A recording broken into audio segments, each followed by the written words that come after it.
Halo lo, apa kabar? Assalamualaikum warahmatullahi wabarakatuh.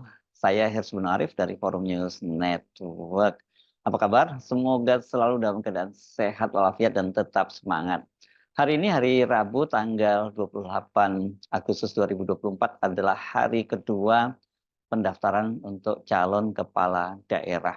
Dan dipastikan bahwa fokus perhatian publik saat ini tertuju pada KPUD di Jakarta. Ada dua peristiwa hari ini atau dua pendaftaran hari ini yang dilakukan. Yang pertama pukul 10 ini adalah pendaftaran pasangan Pramono Anung dan Rano Karno, ini yang diusung oleh PDIP. Dan yang kedua itu adalah pasangan dari Ridwan Kamil dan Suswono yang diusung oleh, saya kasih tanda petik dulu, Koalisi Indonesia Maju Plus ya. Dua peristiwa ini langsung terhubung tentu saja dengan Anies Baswedan karena sebelumnya kan PDIP juga rencananya akan mengusung Anies Baswedan yang dipasangkan dengan Rano Karno tapi kemudian batal dan akhirnya digantikan oleh Pramono Anung. Yang kedua ini PKS ya. Kita khusus saja menyebut PKS, nanti di situ kan ada faktor PKB, faktor Nasdem juga. Tetapi khusus untuk ini kita akan bahas PKS karena selain PKS ini ikut mengusung pasangan ini kan kadernya yakni Suswono, mantan Menteri Pertanian, itu menjadi wakil dari Ridwan Kamil. Saya akan ajak Anda untuk membahas yang kita fokus dulu pada Ridwan Kamil dan Suswono. Nanti kita gilirannya akan bahas juga soal PDIP yang mengusung Pramono Anung dan Rano Karno.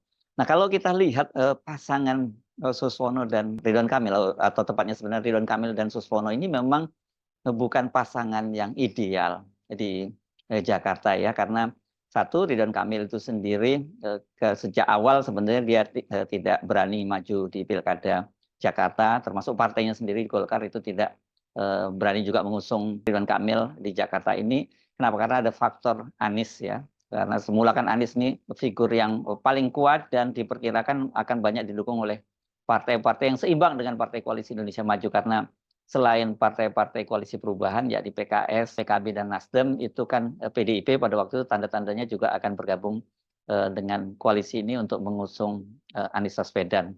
Karena kan waktu itu tidak ada pilihan lain buat PDIP kalau mau maju, pilihannya hanya ada dua koalisi tadi, Koalisi Indonesia Maju Plus atau Koalisi Perubahan. Tetapi kan kita tahu bahwa kemudian petanya berubah ya dengan adanya putusan Mahkamah Konstitusi nomor 60 sehingga memungkinkan PDIP sendiri itu maju.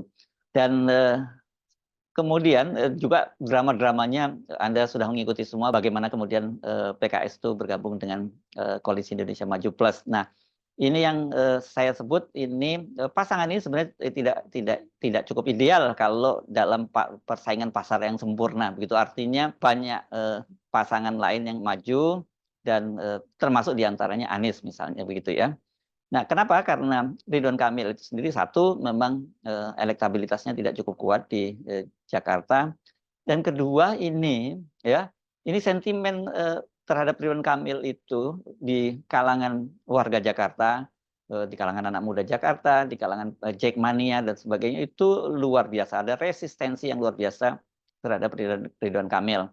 Dan ini sebenarnya ya lebih karena dipicu oleh ulah dari Ridwan Kamil sendiri ya. Ini berkaitan, kalau sentimen warga Jakarta itu berkaitan dengan unggahan-unggahan lama dari Ridwan Kamil di akun Twitternya gitu, yang terlihat sekali kalau dia tidak menyukai atau tidak bersimpati pada warga Jakarta lah. Karena ini semacam, saya menyebutnya dalam tanda petik, ini ada chauvinisme lah di kalangan warga Bandung ini kalau hubungannya dengan Jakarta, dan itu kemudian berimbas juga pada soal para fans sepak bola ya, kalau atau bobotoh sepak bola ini kan antara Viking ini dengan Jackmania itu kan sudah jadi sebagai perseteruan yang sudah sifatnya klasik begitu.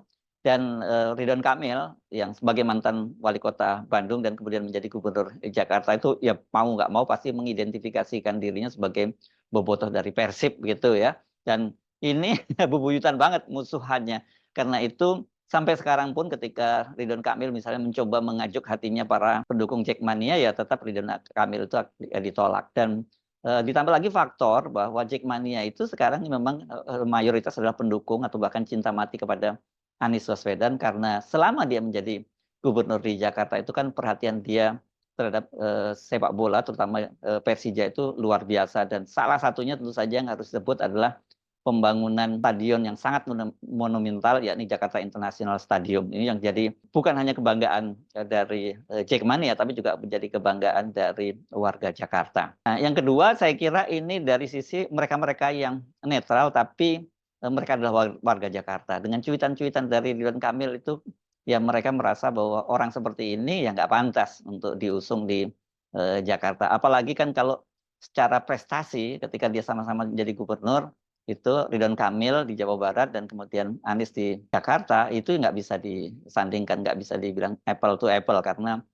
ya kita paling, agak sulit kita mencari apa sih yang, karya monumental, dari Anies di Jawa Barat, keberhasilan Anies itu memang namanya juga provinsi ya. Jadi Ridwan Kamil itu yang sebenarnya nggak bisa sepenuhnya disalahkan karena yang berkuasa itu kan bukan kalau di provinsi itu ya wali kota dan bupati yang berkuasa. Jadi tidak punya akses langsung pada pengelolaan secara teritorial.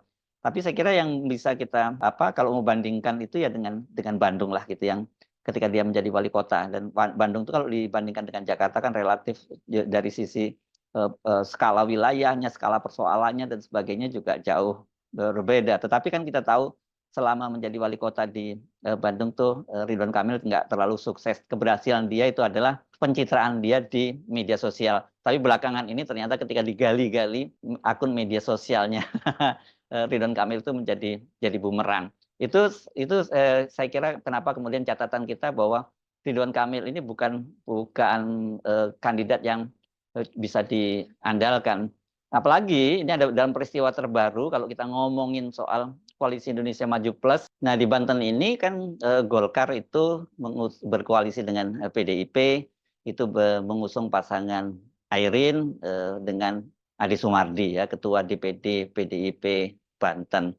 Nah jadi saya kira bagi kader-kader terutama Gerindra gitu yang merasa dikhianati, rasanya mereka mungkin juga akan melakukan semacam pembalasan dengan tidak mendukung Ridwan Kamil yang merupakan kader Golkar. Jadi ini sebenarnya walaupun dia diusung koalisi yang gemuk gitu ya, Koalisi Indonesia Maju Plus, tetapi secara figur-figurnya tidak cukup kuat dan bukan figur yang bisa menyatukan itu. Nah sekarang kita bahas PKS-nya. PKS mengusung Suswono yang menjadikan dia menjadi calon wakil gubernur dari Ridwan Kamil. Ini pun sesungguhnya merupakan calon kompromi ya di kalangan PKS karena tadinya kan kalau kita menyimak dari wacana sebelumnya dari PKS sebenarnya yang lebih dijagokan itu adalah Sohibul Iman yang sebelumnya coba dipasangkan dengan Anies Baswedan. Dan Suswono ini bukan figur yang pernah disebut-sebut juga ya. Karena memang betul dia pernah menjadi pejabat publik, dia pernah menjadi Menteri Pertanian, tapi dia ini bukan figur yang cukup kuat ya kalau dari sisi elektoral. Dia pernah menjadi calon kepala daerah. Seingat saya di mana ya, di kampung halamannya itu di Tegal atau di Brebes gitu, dan itu juga dia kalah juga kan, dia menjadi calon bupati saja. Nah, apalagi di Jakarta figurnya itu tidak cukup kuat ya, Suswono. Jadi ini PKS itu betul-betul mengandalkan soliditas dari kadernya. Persoalannya justru sekarang ini soliditas kader PKS itu dipertanyakan. Mengapa? Karena ini banyak sekali kekecewaan terhadap PKS menyusul langkah PKS itu meninggalkan Anies Baswedan dan bergabung dengan Koalisi Indonesia Maju. Anda tentu pasti menyimak di media-media sosial gitu ya, banyak sekali yang menyatakan bahwa mereka akan meninggalkan PKS dan akan menenggelamkan PKS gitu ya, semangatnya itu ya, karena mereka mayoritas adalah die-hard dari Anies Baswedan. Realitasnya memang seperti itu berdasarkan sejumlah survei bahwa pendukung dari PKS itu, pemilih PKS itu ya mayoritas adalah pemilih Anies Baswedan begitu ya. Jadi makanya ada survei yang menyebutkan bahwa kalau sampai PKS tidak mengusung Anies Baswedan, maka mereka akan ditinggalkan dan survei-survei kan menunjukkan pendukung Anies Baswedan di PKS sangat besar, jumlahnya mencapai 94-95%, sementara yang mendukung Ridwan Kamil yang akan memilih Ridwan Kamil itu hanya 5%. Jadi irisannya kecil sekali gitu ya. Tetapi itu kan dengan catatan, kemarin kalau misalnya Anies Baswedan itu jadi diusung oleh PDIP, maka itu ya mereka ini eksodusnya pasti akan besar-besaran. Tapi pertanyaan sekarang setelah tidak diusung oleh PDIP, apakah juga masih akan terjadi eksodus besar-besaran dengan catatan Anies Baswedan tidak mendapatkan tiket begitu ya. Nah ini, itu kan, wacana yang muncul di media sosial dan lewat survei. Tapi secara internal sendiri, itu kan terbukti bahwa kekecewaan, mereka terhadap langkah-langkah politik PKS itu yang menyiratkan mereka juga menarik dukungan dari PKS terlihat dari mundurnya, sejumlah dewan pakar PKS. Nah, kemarin mereka sudah menyatakan dewan pakar ini ada sebanyak, diklaimnya kemarin hanya 28 tapi katanya itu menjadi, 30 orang yang mundur. Tapi kalau versi PKS hanya 17. Tapi berapapun banyaknya itu menunjukkan bahwa ya, banyak tokoh-tokoh yang, mulai menarik dukungannya terhadap PKS dan kita perlu pahami bahwa para dewan pakar ini adalah, sebenarnya eksternal gitu ya, bukan kader inti dari PKS. Mereka adalah tokoh-tokoh nasional, banyak yang di antaranya berlatar belakang sebagai tokoh militer, itu kemudian bergabung di, dewan pakar gitu ya. Dan mereka ini kecewa, sangat kecewa dengan langkah-langkah, PKS.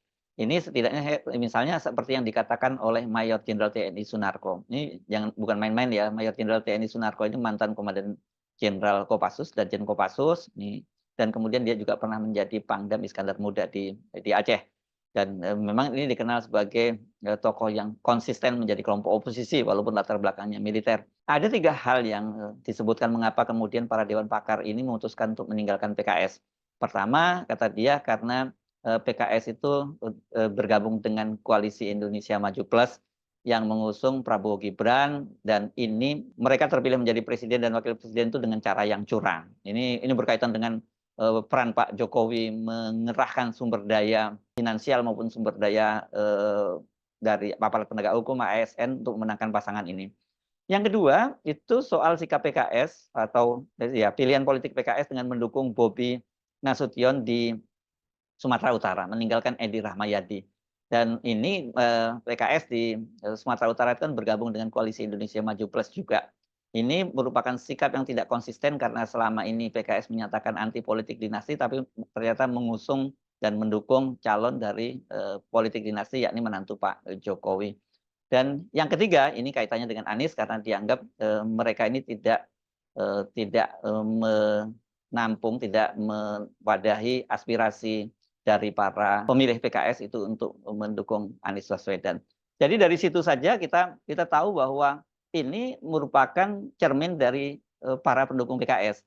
Karena kita mesti ingatkan ya bahwa setidaknya kalau kita membagi secara sederhana lapis-lapis pendukung dan pemilih PKS itu ada yang disebut pertama adalah tentu saja kader inti. Nah ini mereka-mereka ini banyak di struktur gitu yang jumlahnya tidak terlalu banyak gitu.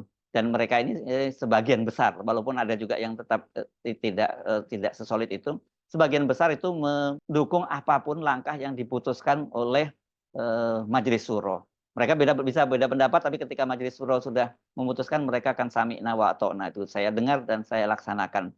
Kedua, ini kader-kader biasa ya. Kader-kader biasa ini saya kira militansinya tentu tidak sekuat kader inti. Dan mereka ini yang banyak, saya kira yang tercermin dari 94 pemilih PKS yang mendukung Anies Baswedan itu. Ini jumlahnya ya lebih banyak dibandingkan dengan kader inti. Dan yang ketiga ini yang lapis paling besar dari pendukung Anies Baswedan, yakni mereka-mereka yang secara keanggotaan itu mereka bukan anggota PKS, tapi mereka bersimpati dengan PKS karena nilai-nilai yang diperjuangkan oleh PKS, gitu ya. Jadi mereka ini yang sering saya kemukakan adalah mendukung PKS karena ini value yang diusung oleh PKS. Dan yang keempat, saya kira juga ada lapis ini yang saya kira mungkin beririsan dengan lapis yang ketiga, lapis ke pendukung Anies Baswedan, gitu, yang kemudian mereka memilih PKS itu karena usung Anies Baswedan. Kan perlu dicatat bahwa PKS itu sudah 2 kali mengusung Anies Baswedan setidaknya pada Pilkada Jakarta 2017 dan kemudian pada Pilpres kali ini, pada Pilpres 2024.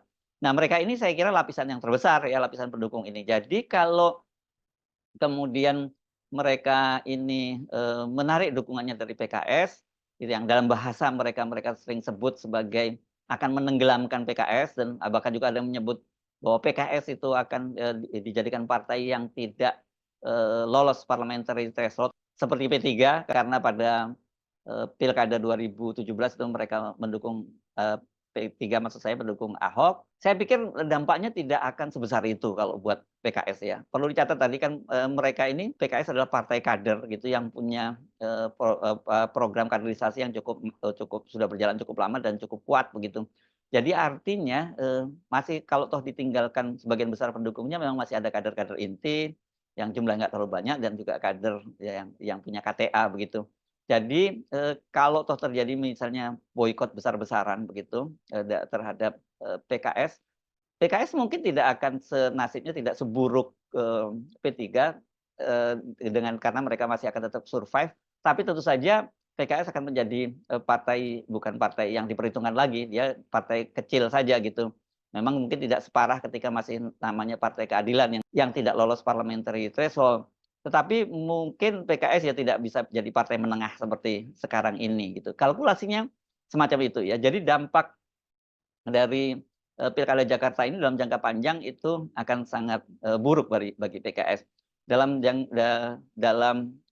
jangka pendek itu PKS, pasti akan, calon-calonnya di, berbagai daerah di pilkada yang di situ banyak sekali pendukung-pendukung Anies Baswedan dan mereka yang menolak politik dinasti, dan ini jumlahnya ini untuk terutama penolak politik dinasti ini makin hari makin besar. Kalau kita lihat gerakan-gerakan unjuk rasa di berbagai daerah itu, ini nggak boleh dianggap enteng gitu ya.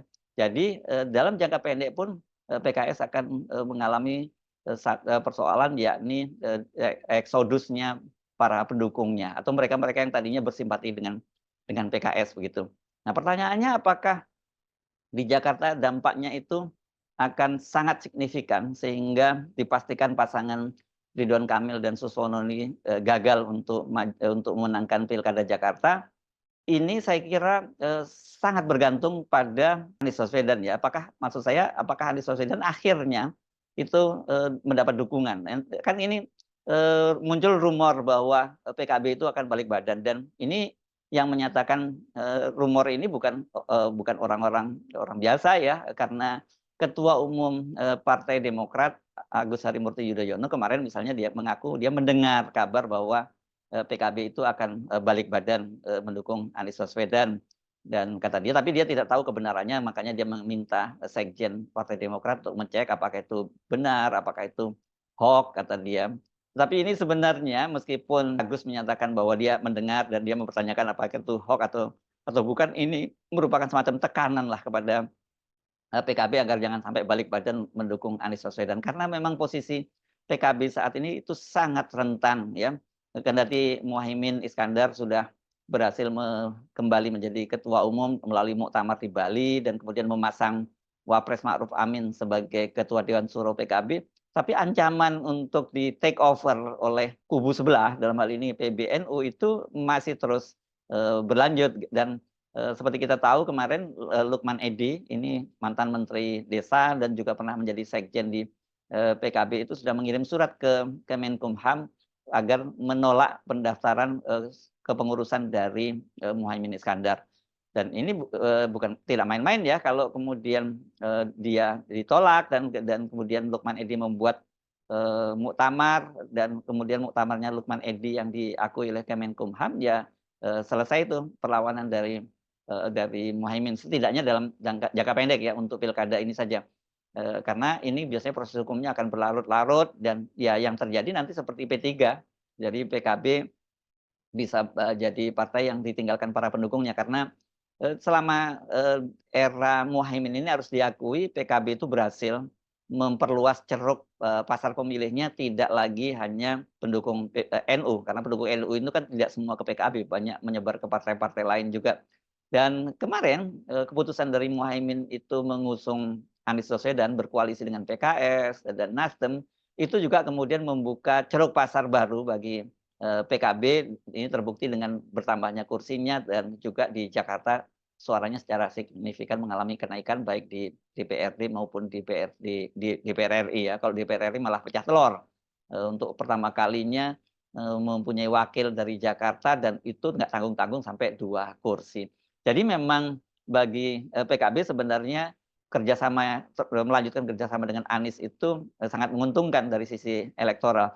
Tetapi dari sisi ancaman itu yang, saya kira sangat berat dan secara teknis kalau kemudian PKB itu belum disahkan kepengurusan, Muhaimin ini oleh Kementerian Hukum dan HAM, ya mereka tidak bisa mengusung Anies Baswedan. Jadi, peluangnya saya kira kalau ditanya, ya sangat kecil, tapi bukannya tidak mungkin gitu. Karena misalnya karena Ketua Dewan Suronya Wakil Presiden mungkin dia bisa, menggunakan posisi tawarnya untuk, memaksa dalam tanda petik, Menteri Hukum dan HAM mengesahkan kepengurusan Muhaimin, Ma'ruf Amin. Nah itu, kalkulasinya. Nah bagaimana peluangnya? Saya kira, karena ini lawannya adalah Pramono Anung dengan, yang berpasangan dengan Rano Karno, saya kira pasangan Ridwan Kamil ini, nanti akan diuntungkan. Kenapa? Karena satu, mereka sendiri diusung oleh jumlah partai yang dalam jumlah yang banyak, dan kemudian ada, representasi PKS yang mau nggak mau akan menjadi mesin politik yang sangat kuat bagi pasangan Ridwan Kamil dan Suswono. Sementara, PDIP saya kira mungkin, ceruk pasarnya ya tidak akan beranjak, bahkan mungkin akan, lebih mengecil karena kita tahu ada aspirasi untuk mendukung Ahok dan ini termasuk juga jumlah pendukungnya cukup besar. Sementara Pramono Anung, ya, kalau kita lihat, patokannya survei saja ya namanya itu, ya nggak cukup beredar gitu di publik gitu ya. Surveinya paling Pramono Anung ini hanya sekitar 1% lah pemilihnya. Jadi kalau diprediksi dengan memasangkan Pramono dan, Rano Karno itu ya, tidak lebih dari 14%. Tapi nanti akan kita bahas dalam, konten yang lain, tapi fokus kita bahwa, ini bukan menjadi ancaman karena dengan begitu, petanya sekali lagi kalau, PKB tidak berhasil mengusung Anies, ya petanya nanti hanya ada 3 pasang calon, yakni Rano Karno Suswono, kemudian, Pramono Anung, dengan Rano Karno dan calon independen dari yakni Dharma Pongrekun dengan Kunwardana. Dengan catatan kalau kemudian Bawaslu tidak membatalkan, keikutsertaan dari, Dharma Pongrekun dan, Kunwardana karena ini kan katanya sudah beberapa kali dipanggil ke Bawaslu untuk mengklarifikasi penggunaan KTP, dukungan yang abal itu, mereka belum datang gitu loh. Dan kalau orang seperti mantan, Menko Polhukam Mahfud MD yang juga ahli hukum tata negara menyatakan ya ini langsung bisa dihukum secara in absentia dengan dibatalkan keikutsertaannya. Jadi kalau kemudian nanti Dharma Pongrekun dan, Kunwardana ini dibatalkan oleh Bawaslu, hanya ada 2 pasang calon saja yakni Ridwan Kamil dengan pasangan Suswono dan kemudian Pramono Anung dengan Rano Karno. Ini ya saya kira bagi para, pemilih Anies Baswedan sangat besar, ini jangan Anda nafikan karena memang survei-surveinya, Anies itu sangat besar dan kalau kita berpatokan pada Pilpres kemarin kan perolehan suaranya di Jakarta aja mencapai 41,06%, ya ini sangat sangat signifikan gitu. Apakah kemudian mereka, kembali mendukung PKS yang memasangkan dengan Suswono dengan Ridwan Kamil, atau pilihan yang lain adalah, golput ya, mereka akhirnya memutuskan untuk tidak memilih. Dalam kalkulasi saya kemungkinan besar ini mereka akan cenderung lebih memilih golput ya, ketimbang mereka kemudian mengalihkan dukungannya pada, Ridwan Kamil dan Suswono. Ada sih yang kembali lagi ke Ridwan Kamil dan Suswono, tapi itu saya kira bukan jumlah yang, cukup, signifikan untuk mendukung pasangan ini. Jadi, situasinya ini ada bayang-bayang bahwa Jakarta ini nanti dari sisi, tingkat partisipasinya ya akan sangat rendah dan bukan dinilai sebagai pemilu yang cukup berhasil. Karena pemilu yang berhasil itu ketika tingkat, partisipasinya tinggi, kemudian dilaksanakan secara fair atau yang sering disebut, luber jurdil gitu, langsung, umum, bebas rahasia, jujur dan adil. Tetapi kita tahu kan proses ini terjadi sejak awal memang sudah berlangsung tidak adil, di mana ada keinginan dari, penguasa itu untuk menghalangi Anies Baswedan sekaligus dengan PDIP dengan mengumpulkan, partai-partai dalam koalisi besar namanya Koalisi Indonesia Maju Plus. Untung saja ada putusan dari Mahkamah Konstitusi yang membatalkan itu semua. Untung saja ada gerakan, massa, gerakan mahasiswa yang menolak rencana dari DPR untuk mengesahkan RUU Pilkada menjadi, Undang-Undang Pilkada yang itu artinya mentorpedo putusan dari Mahkamah Konstitusi. Saya kira situasinya semacam itu, memang kita hidup dalam sebuah negara yang disebut ini demokrasi ala-ala. Jadi saya tahu, banyak sekali kemarahan yang muncul, dan saya tahu banyak sekali yang juga mengambil langkah-langkah, ini kan namanya orang marah, mungkin langkah-langkah yang destruktif misalnya gitu. Tetapi itulah realitas politik di Indonesia dan itu saya kira menjadi PR kita bersama. Dan salah satunya saya kira peran kita itu adalah terus bersuara. Jadi kalau melihat kezaliman itu ya jangan hanya diam saja. Kalau Anda tidak punya kekuasaan, tidak bisa mengubah dengan tangan Anda, minimal Anda itu bisa mengubahnya dengan ucapan-ucapan Anda, dengan pernyataan-pernyataan Anda, dan dengan aksi-aksi Anda di lapangan. Saya Arif dari Forum News Network, sampai jumpa lagi. Wassalamualaikum warahmatullahi wabarakatuh.